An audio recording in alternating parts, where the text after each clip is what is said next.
I had been having problems with my left shoulder, and so I had been sleeping in the recliner for several nights. All of a sudden, felt like I could sleep in the bed, walked to the bedroom, and as I sat down on the bed, I told Larry I didn't feel well.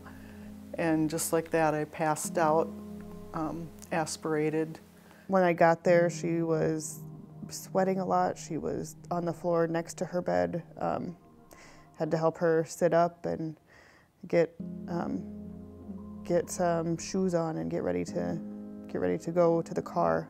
God's will, we got in the car and made it to Sioux Falls and made it to Sanford. They got us in right away and realized then that she'd had another heart episode. Dr. Pham came in the room and said, "You are a very sick lady, and I'm not ready to say goodbye to you." So things started happening then.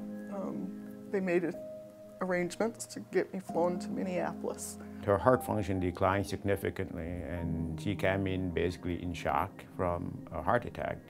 And the option was either heart transplant, which can't be done right away. And so the only option that we had was to implant the LVAD, which is a left ventricular assist device.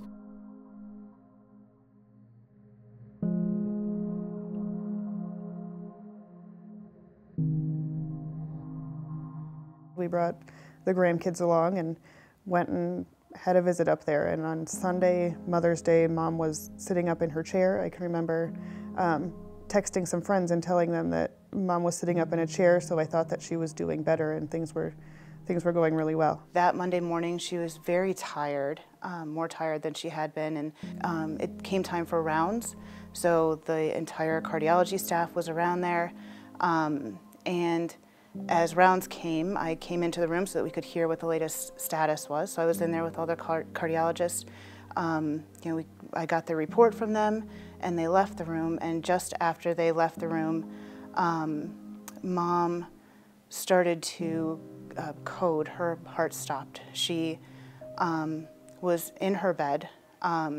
She started to grab both sides of the bed, and you could tell that she was in pain.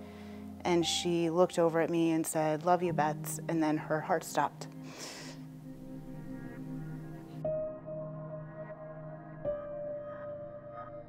All the lights on the floor started flashing, all the monitors started beeping. But thankfully, the cardiologist team was right outside the door. They started rushing in. Unfortunately, I couldn't get out of the room, so I was kind of in the middle of the panic. They started kind of shocking her to get her heart started again. They were able to find her heartbeat again, and then lost her pulse several times, so this repeated several times. When I got the call from Betsy that we needed to get back, that she was in cardiac arrest, and we needed to get back and get back fast. So Michelle and I jumped in the car and drove back to Minneapolis. They decided they could put the LVAD in. She couldn't make the decision on that, so I had to make the decision that was okay to do. They explained how it was going to work, and without it, she wouldn't make it. So there was really no decision to make but to go for it.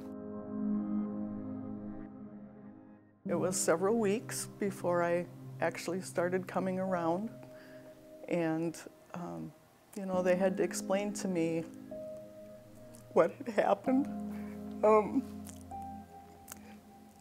that I now had an LVAD, that my life had changed drastically. I basically had to relearn to walk, to sit, to brush my teeth, to wash my face. I had to relearn everything because everything had been dormant for so long.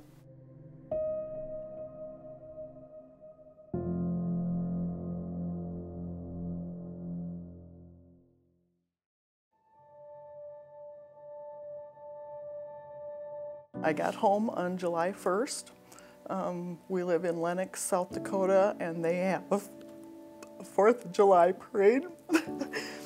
And this particular year they moved the route, so it went right past our house. So everybody told me it was for me, even though it had nothing to do with me. But I came home to balloons and signs in the front yard.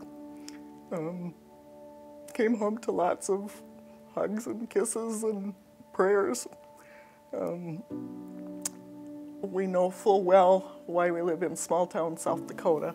You just don't realize how many people are in your corner, and I'm not sure how you get through something like that without those people in your corner. It's just, it's really humbling to see the people that stand up for you. Last August, I had started as the secretary in the high school and middle school in Lenox, about 400 kids total, and in October was the homecoming parade.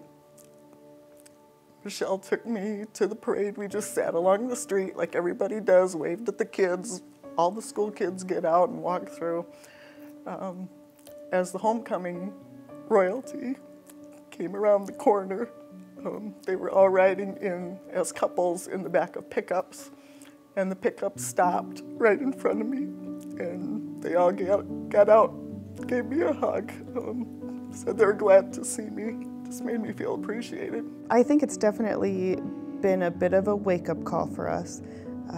We've both been trying to pay a little more attention to what we're eating, trying to get a little more exercise, trying to move and take as good a care of our hearts as we can. We like to be able to do everything here without transfer the patients to outside, and currently the two things that we transfer out typically is heart transplant and LVAD.